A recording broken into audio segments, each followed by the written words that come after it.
Bueno, estamos aquí entrevistando a Serafín García, un empresario de Nájera muy vinculado y muy relacionado con el mundo del mueble. Y él nos va a contar pues, su historia desde que comenzó. ¿Cuál fue su experiencia profesional en el mundo de la madera, Serafín?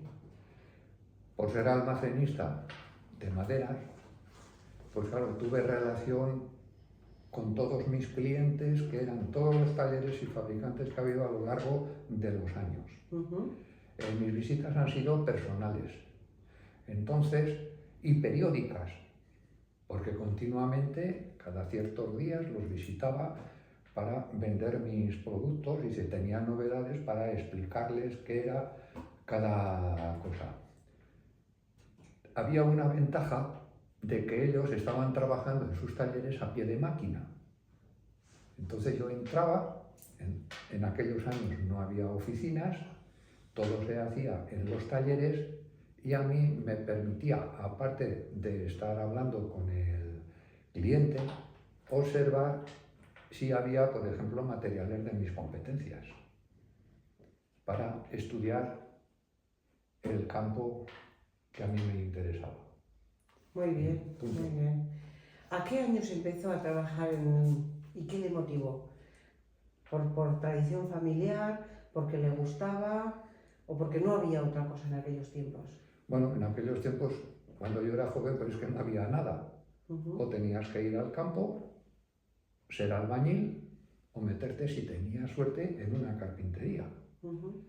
Pero por las circunstancias me enteré a través de un fraile, porque yo iba a la escuela con los frailes, de que había una escuela que se llamaba Escuela de Formación Profesional de Automovilismo. Era en aquellos tiempos, sí. Te estoy hablando en el año 1960. Fíjate, formación profesional en el 1960. Claro, era de automovilismo y era del Ejército de Tierra. Allí permanecí 4 años y 2 en las bases donde nos mandaban. El régimen era interno.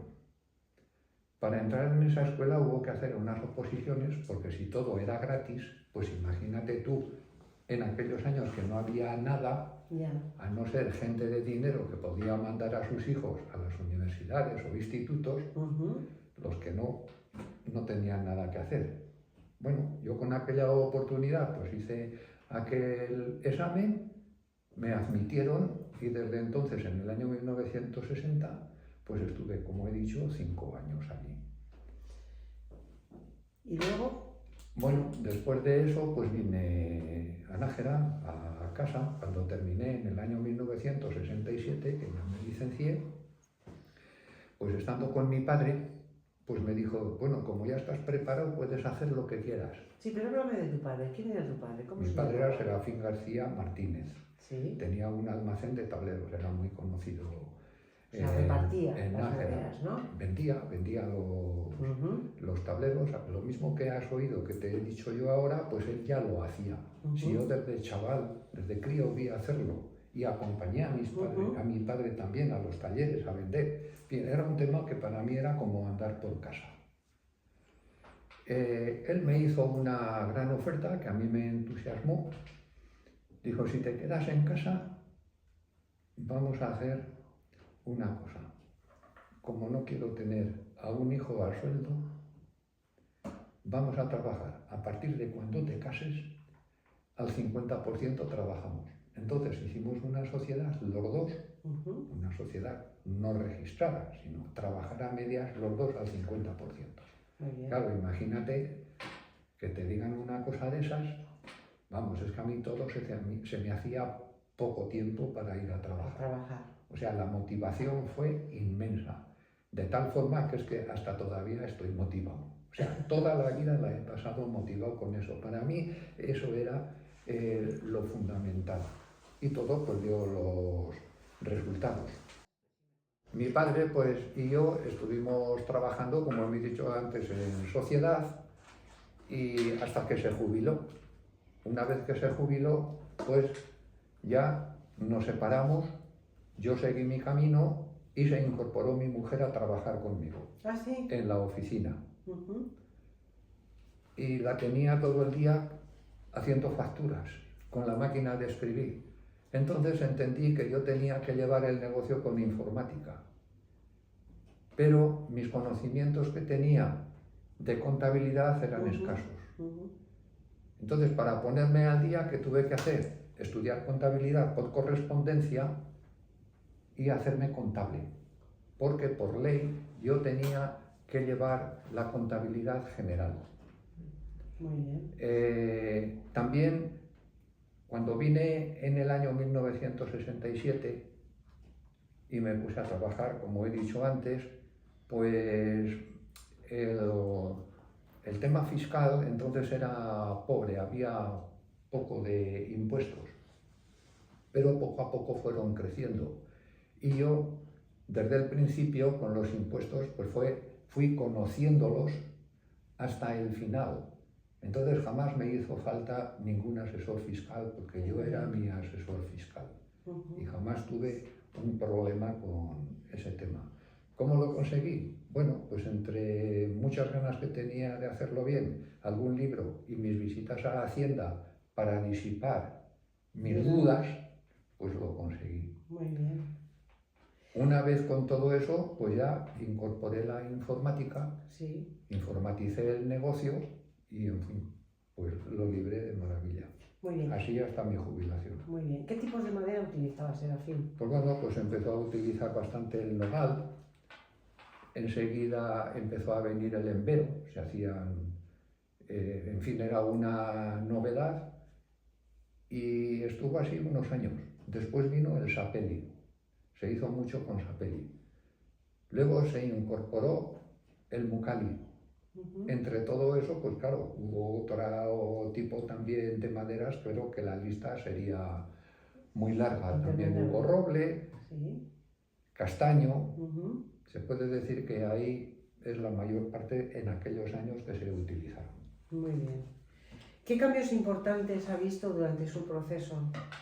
Bueno, pues en los talleres la cosa era toda muy rudimentaria y poco a poco se fueron incorporando, a medida que crecían económicamente los propietarios, pues compraron las máquinas que en esos momentos les interesaba. Entonces las producciones aumentaron y la gente le fue muy bien.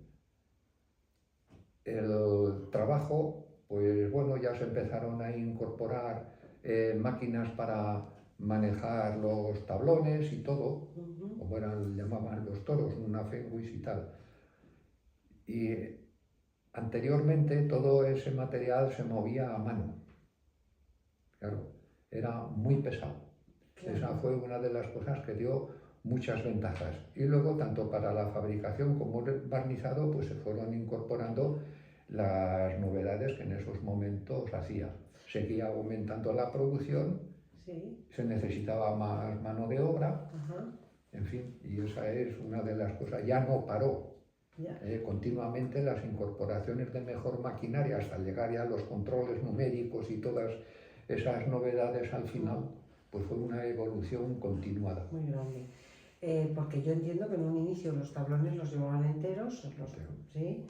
Y usted los repartía, ¿cómo los repartía? No, yo tablones no llevaba, yo eran tableros. Tableros, vale. Los tableros los llevaba con el camión. Con el camión. Sí, los cargábamos y entregábamos los tableros. Normalmente pues mi mercado estaba centrado en Nájera, en Ezcaray, en Logroño, algo se llevaba a Vitoria, ahora no me acuerdo, en Miranda de Ebro, ¿también? Arnedo, en fin, por varios sitios. No me gustaba ir lejos porque entonces tenía que ampliar la plantilla y también los camiones. Cuando llegaba el verano, en fin, me gustaba estudiar, tenía que cerrar el almacén y estudiaba otra vez el mercado. Y siempre llegaba a las mismas conclusiones, que no necesitaba expandirme más lejos porque la incertidumbre y los márgenes de beneficio eran muy pequeños porque también había mucha competencia, tenía que luchar con almacenes importantes. Y yo me hice normalmente fuerte en el tablero contrachapado y en todos los tableros que llevaban recubiertos de chapa de madera. Ese era mi fuerte. Y bueno, ¿puede contarnos alguna anécdota? Bueno, de momento también hay otra cosa, porque cuando empezó a venir ya no precisamente la crisis, sino el bajón de la fabricación de muebles, pues yo ese hueco que se quedó un poco corto, lo suplí vendiendo productos de madera de decoración, como eran los parques flotantes, revestimientos de paredes, vigas de madera, que se llevaba Para mucho la madera para la decoración en aquellos momentos. ¿Estamos hablando de qué año, más o menos? Esto ya, pues, a partir del año 90, 1990, porque usted 95. terminó de trabajar. Yo en el 2009 me jubilé y ahí dejé de trabajar. Vale. A partir de ahí no quiero contar nada. Bueno, pues alguna anécdota que le haya pasado durante su periodo de trabajo. Cuando empecé a trabajar, pues mi padre me dice, mira, vete a visitar por ahí clientes. Pues yo todo entusiasmado, como ya conocía a todos, primero empecé a ir a los amigos de mi padre a ver si me compraban tableros. Pero dio la casualidad que entonces había una crisis, no como la de ahora, pero al fin y al cabo crisis, y no se vendían los muebles. La gente se ponía de muebles hasta arriba, estocados, incluso algunos pues te vendían que no te puedo pagar, porque mira, lo tengo en muebles, no te preocupes, ya arreglaremos y demás. Volvía a salir otra vez y que no vendía nada. Ya me estaba desanimando y le decía a mi padre, pero ¿qué coño pasa? Que no vendo nada. Dice, no te preocupes. Y eso iba a fulano, iba a menganos, iba a todos tus amigos. Dice, mira, hijo, si piensas tú que vas a vivir con lo que le vendas a la familia y a los amigos, ya puedes cerrar.